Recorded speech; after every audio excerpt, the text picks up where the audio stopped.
day everyone, my name is Roslyn R. Pangilinan. I present to you Vision and Mission in Pampanga. Pampanga, yeah, Pampanga, yeah. Get ready for the place you go. You're gonna have a blast, I know. Pampanga, yeah, Pampanga, yeah.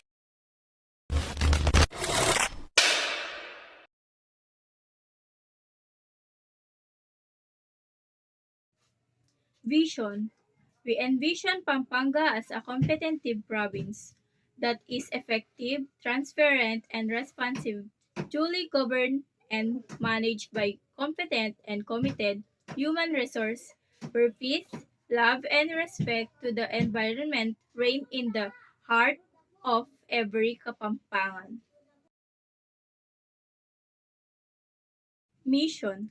The provincial government of Pampanga adheres to uphold effective and comprehensive delivery of social services, role model in item of good governance, environment, protection, promotion of cultures, peace and catalyst of change through sustainable trade and investment quality, and affordable education, availability of needed infrastructures and public utilities where is public official, private sectors, and the Kapampangan are partners,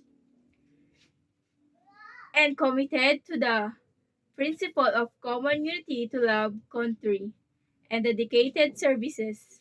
God Almighty. Kapampangan ko pagmaragul ko.